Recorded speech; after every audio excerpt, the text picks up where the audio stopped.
प्राथमिक विद्यालय इसको रिप्रेजेंट करेंगे इस सिमरन में। तो धन्यवाद सर। प्राथमिक शिक्षा निदेशालय द्वारा अकादमिक वर्ष 2025-26 में स्कूल कॉम्प्लेक्स का ये निपुण टीएलएम मेला 3.0 में उपस्थित सभी प्रतिभागियों व निर्णायक समिति को प्रणाम करती हूँ। मैं सिमरन चौधरी प्राथमिक विद्यालय विश्वविद्यालय से अपने टीएलएम के साथ आप सभी के समक्ष प्रस्तुत हूँ। मेरा पहला टीएलएम कक्षा 1 के विद्यार्थियों को लेकर के संदर्भित है। यह टीएलएम का नाम हमने वर्णमाला वृक्ष दिया है। इसके द्वारा वर्णमाला के सभी अक्षरों को हम इस वृक्ष के माध्यम से दिखा सकते हैं।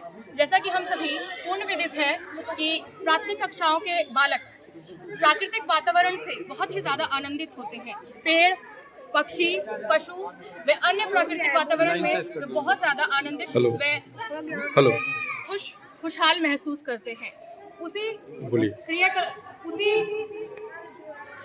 क्रिया को संदर्भित करते हुए हमने ये टीएलएम बनाया है, जिसमें एक वर्णमाला वृक्ष है। इस वृक्ष के पत्तों के स्थान पर हमने वर्णमाला के सभी अक्षरों को अंकित किया है। पहले वाले सर्किल में हमने हिंदी के स्वरों को अंकित किया है और जबकि दूसरे वाले सर्किल में हमने व्यंजनों को अंकित किया है। दूसरा टीएलएम कक्षा 3 के बच्चों को लेकर संदर्भित है, जो कि उनकी इंग्लिश वर्कबुक से लिया गया है। इसमें बच्चों को सेंस ऑर्गन्स के बारे में बताया गया है। यह टीएलएम थोड़ा सा वर्किंग है, क्योंकि इसमें पहले हम चित्र के माध्यम से उस अंग को पहचानने में बच्चे की सहायता करते हैं और उसके बाद उसका कार्य इस तरह से फ्लिप फ्लैप मॉडल के थ्रू उसको प्रदर्शित करते हैं।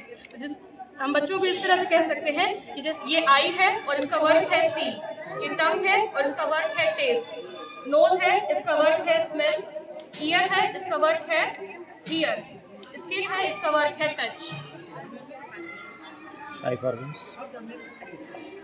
यह हमारा तीसरा टीएलएम है, जो कि कक्षा 2 के बच्चों को लेकर के संदर्भित है।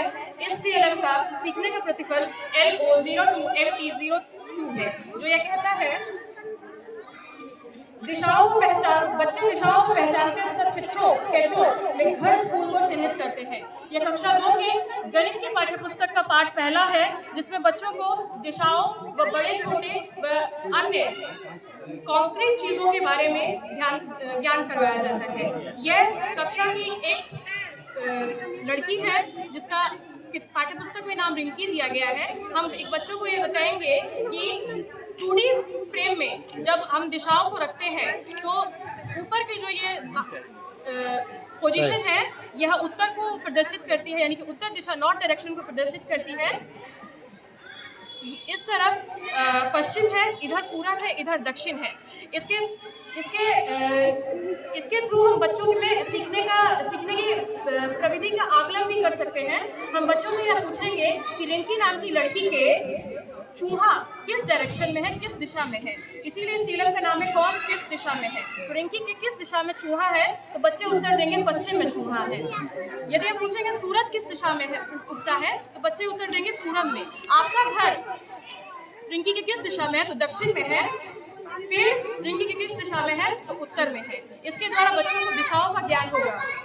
चौथा टीएलएम कक्षा 4 के पर्यावरण अध्ययन से लिया गया है, जो कि पाठ 9 जब मामा जी घर आए से के कार्यविधि पर आधारित है। यह बच्चों को वंशावली के बारे में बताता है। इसके सीखने का प्रतिफल LO04EB03 है, जो कहता है कि बच्चे परिवार के सदस्यों विवाह, जन्म, स्थानांतरण आदि से होने वाले परिवर्तन के बारे में विस्तृत जानकारी साझा करते हैं। इसमें बच्चों को वंशावली के द्वारा समझाया जाए कि परिवार की संरचना किस प्रकार होती है। दादाजी में हम इसमें बच्चों के सीखने के आकलन के लिए दादाजी का नाम, दादी जी का नाम, उसके बाद पिताजी का नाम, नाना जी का नाम, नानी जी का नाम, माँ का, बेटा का और बेटी का। इस प्रकार बच्चे इसको अपने से जुड़ा हुआ महसूस करते हैं और एब्स्ट्रैक्ट कॉन्सेप्ट्स को हम कॉन्क्रीट मॉडल के थ्रू इसको प्रदर्शित कर सकते हैं। धन्यवाद। बहुत बढ़िया।